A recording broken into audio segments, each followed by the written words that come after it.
Welcome to the HCI family of podcasts. We're your source for personal, professional, and organizational growth and development. We share our own original research, explore industry trends, and interview executives and thought leaders from across the globe. Join us for practitioner-oriented content around all things leadership, HR, talent management, organizational development, and change management. Maximize your personal and organizational potential with the HCI family of podcasts.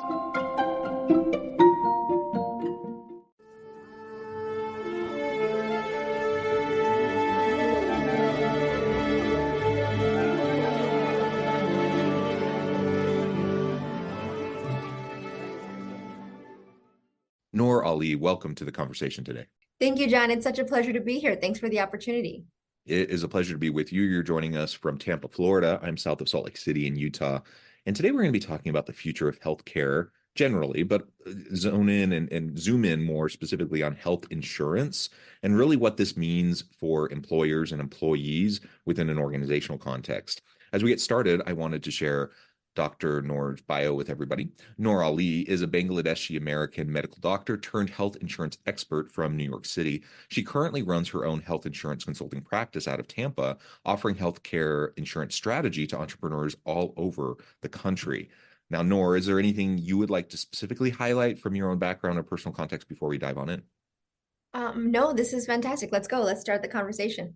Okay, well, let's just because I'm curious, this kind of career transition that you've gone through, if you could just speak for a moment about, transitioning from the practicing medical doctor space to health insurance consultant.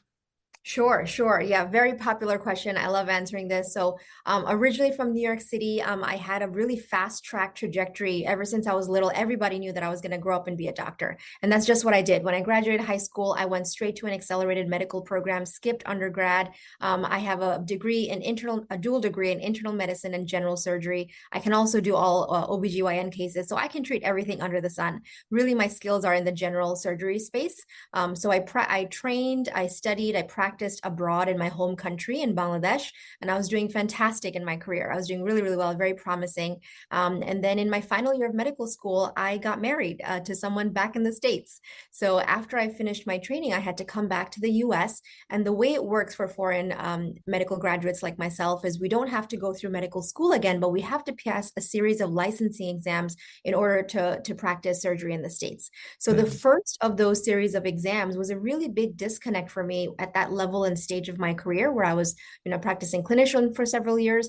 So I studied for 2 years and I really struggled with that exam. Ultimately, I didn't pass. I failed it by one question, which was about 3 points at the time. And that put me in a really, really dark space in, the worst time of my life where I lost all sense of professional identity. I had no idea who I was, what to do. I couldn't do any type of work outside of medicine because that's all I learned and that's all I knew. And at that point, I had a decision to make and I really wanted to win. So we made some changes in our life. We moved down to Florida to see if we would start a family, be with my in-laws and just get a change of pace. But no one was offering me a job, John, because on paper, I just looked like a high school graduate, even though I'm, a quite qualified surgeon in the medical space. So that made me feel even worse. And the only opportunity that I received was a sales role for health insurance. And at that time and at that point in my life, I also had a master's in public health. I had a graduate certificate in infection disease control and prevention. So I'm this highly qualified, over educated person in this sales environment when a lot of my peers and colleagues don't have near, the level of qualification that I do.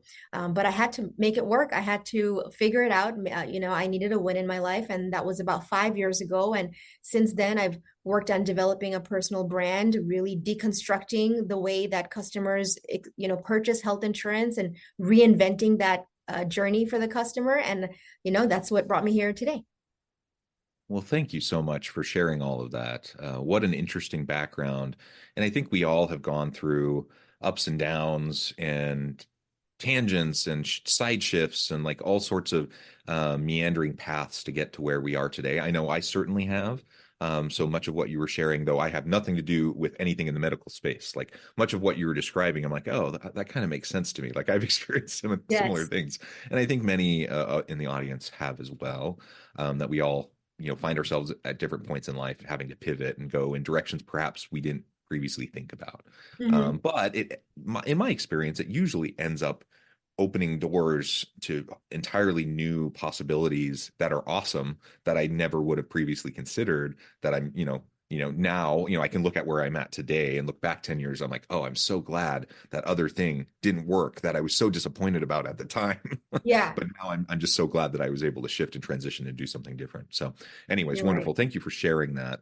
Yeah, Now, you're as we dive on in and talk more about this health insurance consulting space, the strategy space, right. um, I find that in and of itself just very interesting because we know in the workplace one of the biggest year over year increasing expenses for employers is healthcare, um, insurance coverage for employees. And I haven't looked like super recently, but it seemed like every year is going up 30 plus Yeah, percent in right. terms of the cost to the employer. And that has been for increasingly kind of watered down coverage. Sure. So Yeah. poor coverage, with more expense placed on the employee, and it's still so expensive for the employer. And that's been the dynamic in the US for so long that we really do have to think strategically about how we're going to offer the best possible benefits in a sustainable way. Yes. Yes, fantastic observation, John. And you're absolutely right. That is the trend that we've been seeing, and it's a major issue, right? The value that I provide as a health insurance strategist or consultant is really boiling down to the core of insurance and problem solving, and that word is risk, right?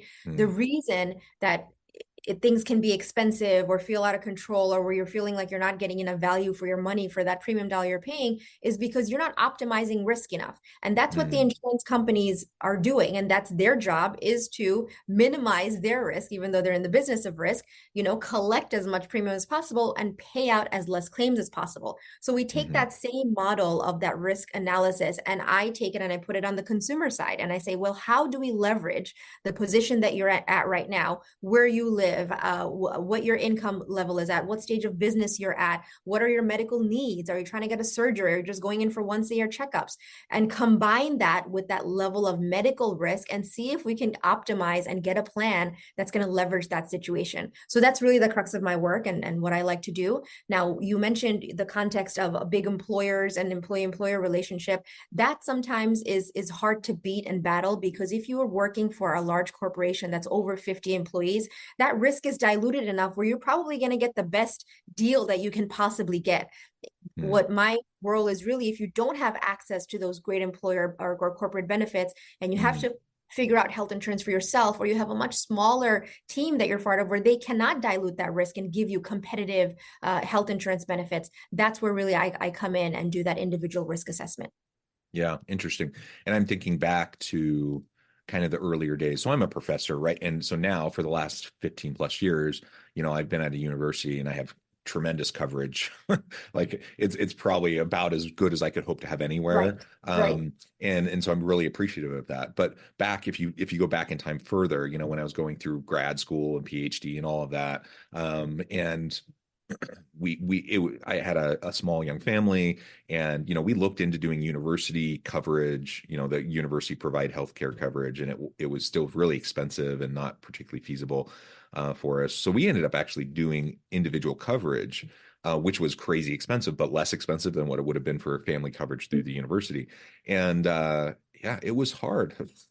Shall I just Yeah, say, like, this was at a time in our lives too where we were, I have 6 children, so we were having babies, and it was just, it was expensive, it was right. hard, difficult to navigate because there's just so much kind of Yeah. confusion in the space. Yes, It's yes, it's so much like apples to oranges comparisons, and yes, like all of that was so hard. And I have to admit, once I like finished my PhD and I got my first professor job, I'm like, sweet, one of the yeah, biggest headaches of my life has just yes, gone away.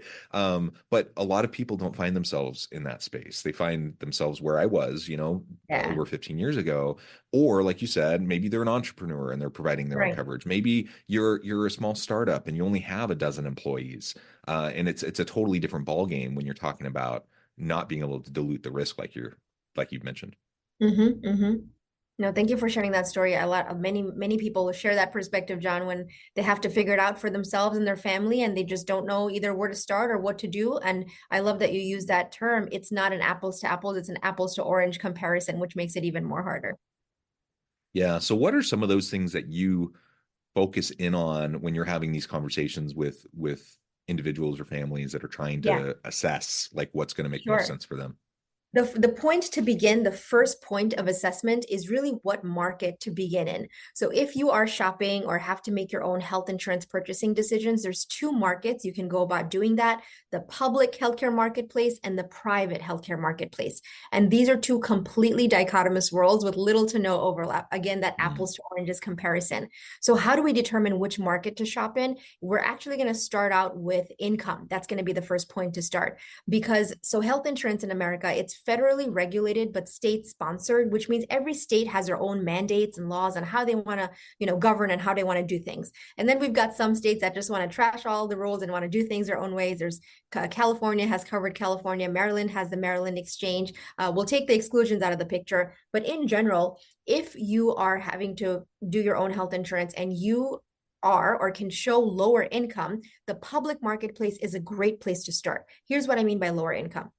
Under $20,000 income in America, you can qualify for Medicaid, which is free health insurance. Amazing. Maybe not the quality, a top tier quality, but if it's free healthcare, you have access to that. yeah. For household size of one, income between 20 to roughly 50, 55, $60,000 a year, you can qualify for a sliding scale subsidy from the government in the form of a tax credit, temporary tax credit, that's going to shave off significant dollars of your premium. Again, a great way to save money. Now, what's important to note is that when you exceed that subsidy qualifying income threshold, it's best to probably pull out of the public market and consider something on the private side.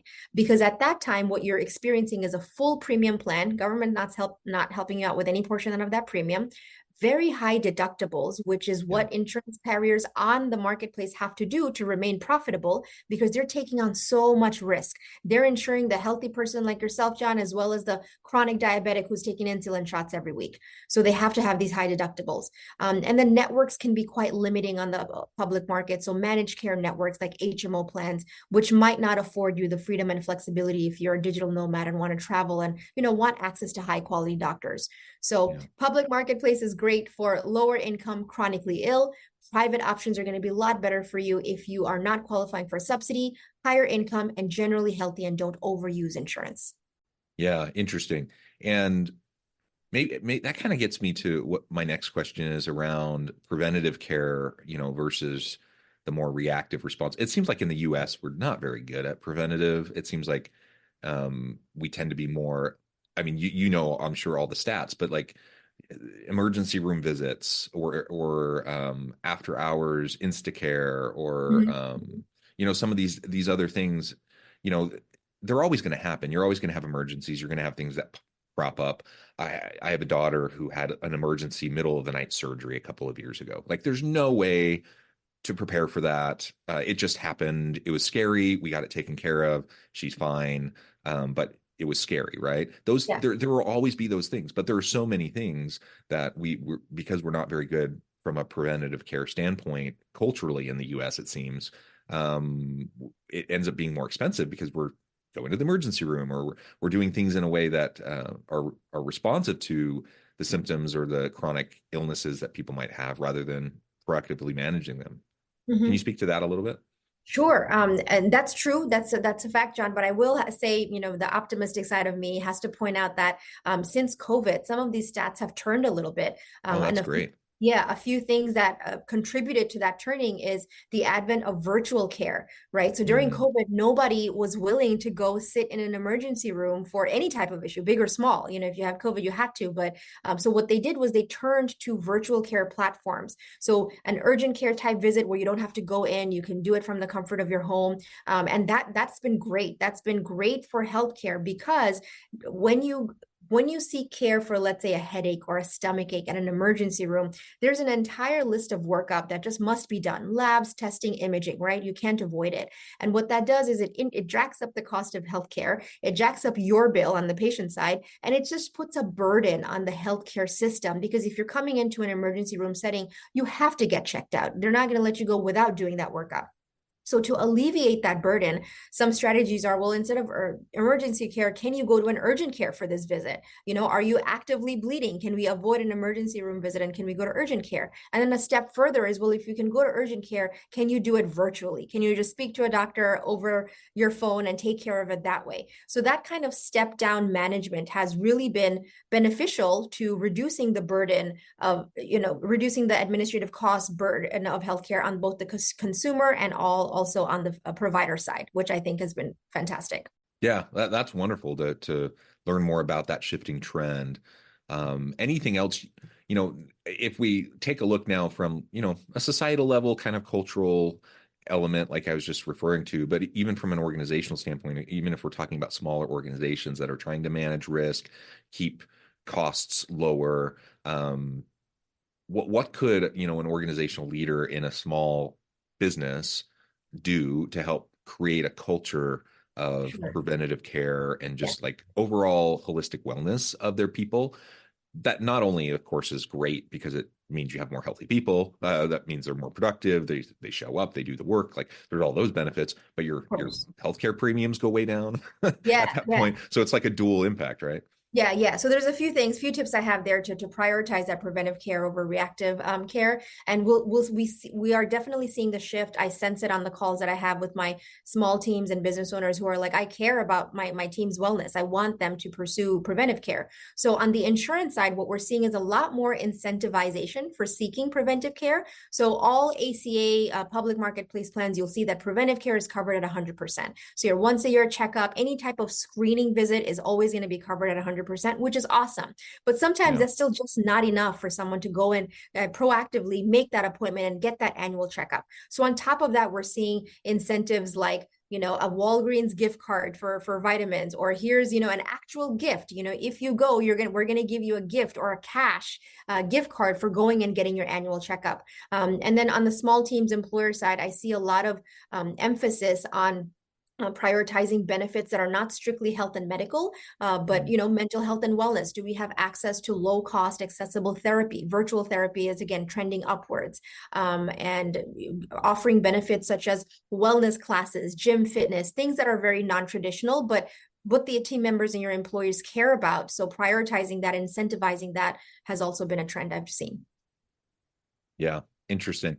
Wonderful. So, again, if we've talked a little bit about some of the key questions you need to start with if you're trying to think through either for yourself and your family or for your small business, what you need to be considering. We've talked about some of holistic care components, the overall wellness of your people, creating that culture. We've talked about some of the trends in the space. Where do you see things going, say in the next year to 5 years as we look at the future of healthcare, the future of health insurance?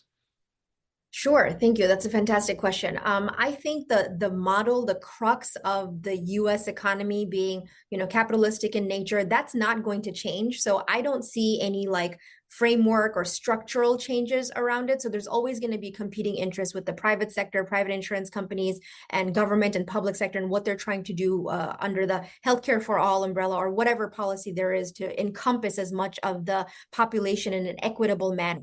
So I do see these conflicting interests to continue. I don't think that's going to go away. What I am seeing, like the power and the change, is going to be in the small business economy. So I see smaller business owners and team members gaining more influence and power and control over how to handle health insurance for their team members and how they present that as an option and prioritize that. Yeah, excellent. Anything else you're seeing, the telehealth trend, which I think is really great. Um, from a medical doctor perspective, I don't know how much training you received on like remote surgery type of technologies or any of those types of things. I don't know where we're at with that. I see things about it. I read articles every now and then. You'll see something in popular media, popular press, and movies or TV. But like, where do you say we're at today versus where you think we might be in 5 years in that space, and what implications will that have for health coverage? Either individually, family, or within organizations.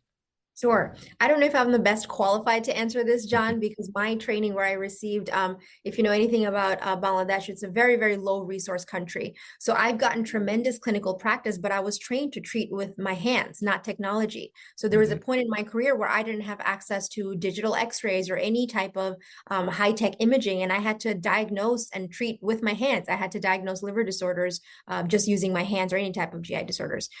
So I might not be the best qualified to answer this question personally, but what I am seeing is AI. I think I would be remiss if I didn't bring this into our conversation in healthcare and the role of AI in healthcare. What I see is I think it can be a great diagnostic tool, but at the end of the day, the patient-doctor relationship, it has to go back to patient-centric, heart-centric, and using your hands to touch and heal. I don't think we should be using AI to treat. It may be helpful in diagnosing, but there's a line, there's a margin where we have to say that, okay, let's go back to the basics. The reason that we're in this profession or the patient has come to us is to be taken care Hmm. of, treated with love and care. And I don't think there's any space for AI at that after that point.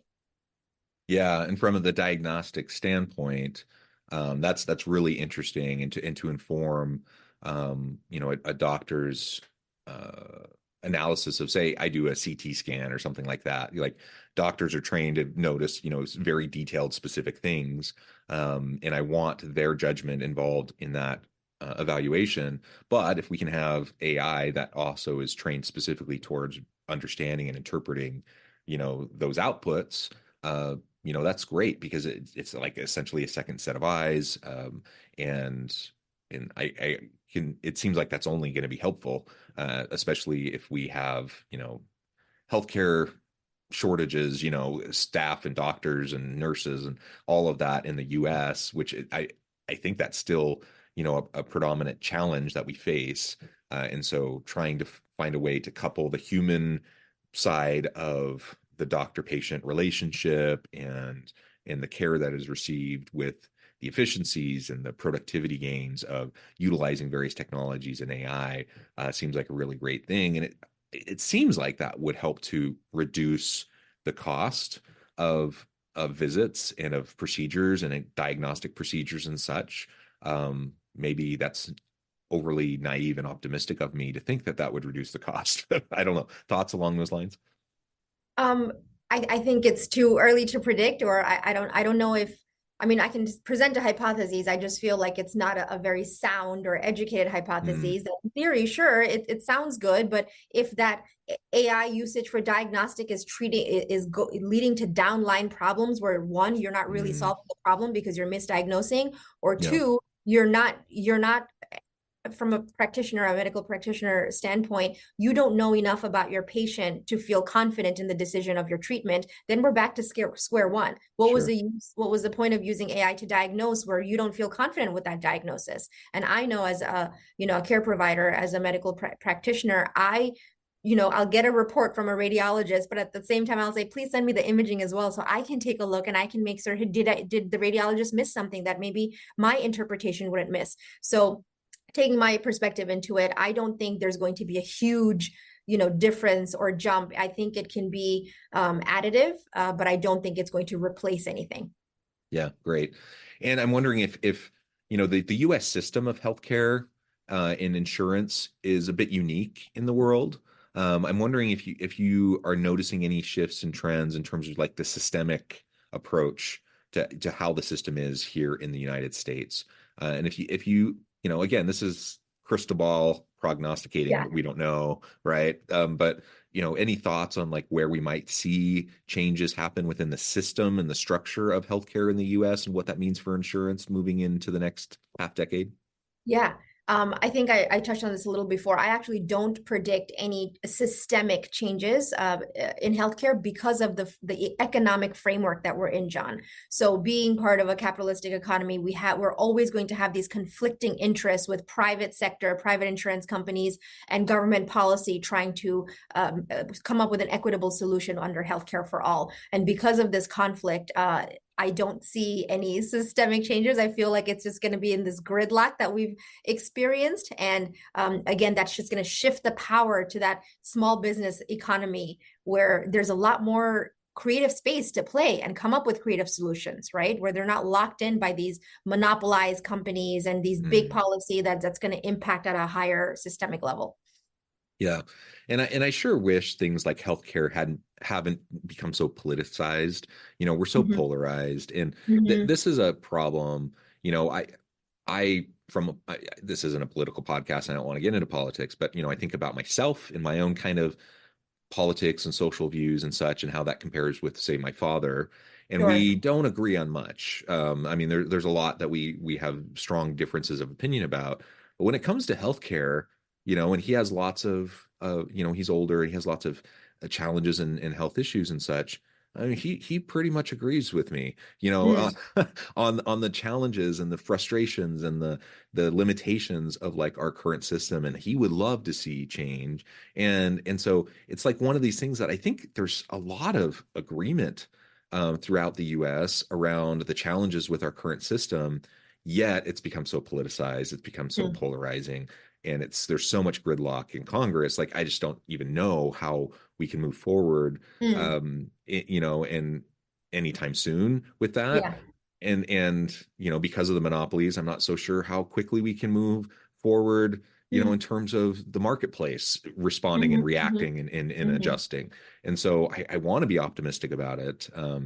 And maybe it is, these smaller startups and Mhm. smaller offerings that are, more creative and innovative, different approaches, completely different approaches, that are going to be the answer to some of this gridlock and some of these challenges. I sure hope so. Because I want people to be healthy. I want people Yeah. to have care. I want people to live their best lives and to be productive employees and to help their Yeah. organization succeed. Like it's in everyone's best interest to have that. And so hopefully we can find a way to get to that place, as a society, as a country, and within organizations. Hopefully we can do that as well. Well, Noor, this has just been a great conversation. I know there's so much more we could talk about. This is a really complex issue, but it's a great thing to explore and to just think about. And I would really encourage anyone listening, whether it's your own individual or family care, whether it's in your organization, take the time to pause and think about the quality of the care and the expense behind the care that you're receiving. Think about the culture of holistic wellness within your organizations, within your home, and what you can do, strategically to really bolster that. It's going to be to everyone's benefit if we can accomplish that. Nor, before we wrap up, I just wanted to give you a chance to share with the audience how they can connect with you, find out more about your work, your team, and then give us the final word on the topic for today. Thank you so much, John. This was a fantastic conversation. I just want to say how much I want to honor and appreciate you for asking me these questions. It means a lot to me that you value my opinion and my perspective on healthcare. So if you guys want to reach out to me for a health insurance consultation, if you've got a tough problem and you don't know what to do, I'd be more than happy to help you with that strategy. It all starts with a 15-minute consultation with me. You can find more information about my services and how I can help you on my website. That's drnoorhealth.com. DrNoorHealth.com. I'm also very active on social media, so find me on LinkedIn, follow me on Instagram. You can follow my life and stories on Instagram at dr.noorhealth. That's it, Dr. Noor Health. Wonderful. Noor, thank you so much. It's been a real pleasure. I encourage the audience to reach out, get connected, find out more about what Noor can do for you. And as always, I hope everyone can stay healthy and safe, that you can find meaning and purpose at work each and every day. And I hope you all have a great week.